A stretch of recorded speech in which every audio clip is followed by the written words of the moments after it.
For KASM Radio, I am Farm Director Joe Gill, broadcasting from Washington, D.C. this week with the National Association of Farm Broadcasting, and visiting with the American Feed Industry Association. Mallory Gaines joining us, Director of Market Access and Trade Policy. And Mallory, just mentioning those words in your title, boy, you got a lot on your plate. There's a lot to focus in on right now. Yes, trade is always busy, and I feel like in our current climate, it's only getting busier. When you're trying to do not only trade policy, but also get market access for your members, you are a little busy. I'm a little busy. Yes, sir. You know, you talk about markets around the world here, and, you know, it's relationship building, just about like life, and trying to find access here, which brings more value to producers. Yes, absolutely. We do have to really work on, who we're meeting with, how we're meeting with them, not only meeting with, government regulators in other countries, but also producers in other countries. As the Animal Feed Industry Association, we are looking at our customer, which is people feeding animal feed and pet food. We also have a lot of pet food members and are promoting pet food products to owners of dogs, cats, and all sorts of pet snakes, birds, whatever. We're going to focus on ASF and just talk about this and how this impacts everything around the world. Luckily, ASF not in the U.S., but how is this impacting us when we look at the global perspective? Anytime we're looking at a foreign animal disease that could potentially enter the United States, we are seeing not only stopping movement domestically, but the potential to stop movement internationally, and African swine fever is no different.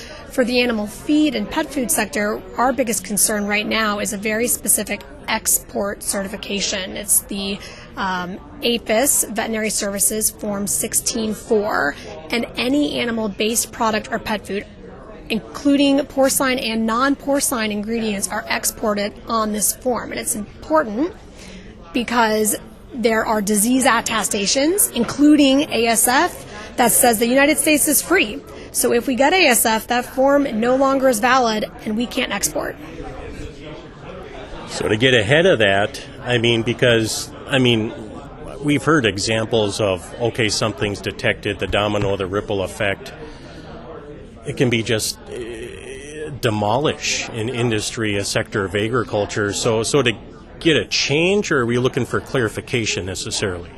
We are working with and asking APHIS to update the 16-4. We want those disease attestations removed and to deal with them more on a product or country by country basis, instead of that just standard form that sort of takes out the whole industry, to your point, and down the supply chain.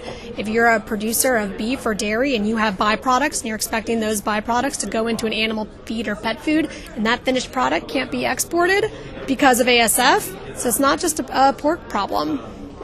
What is the difficulty or the upset? I can't imagine what it's like to seek out changes. It is a large process to make these changes. APHIS does have to go country by country in order to update this form, and they have to make sure that we don't lose trading partners in the process of doing so. You open up these health certificates to negotiation. Other countries may want things added, taken away. So it's something that has to be done very delicately, and we're still working with APHIS to encourage them to do this, but it's something that we in the animal feed industry and the pet food industry are very passionate about, and we are not giving up on. So as far as seeking changes, are you constantly visiting with people on Capitol Hill? What's the approach to this? Is it informing right now on, hey, this is where it stands and this is what could happen? From a Capitol Hill perspective, we are in the informing stage. We have a fly-in the next couple of weeks with our AFIA board members, and I believe the 16-4 is part of that discussion with our members of Congress.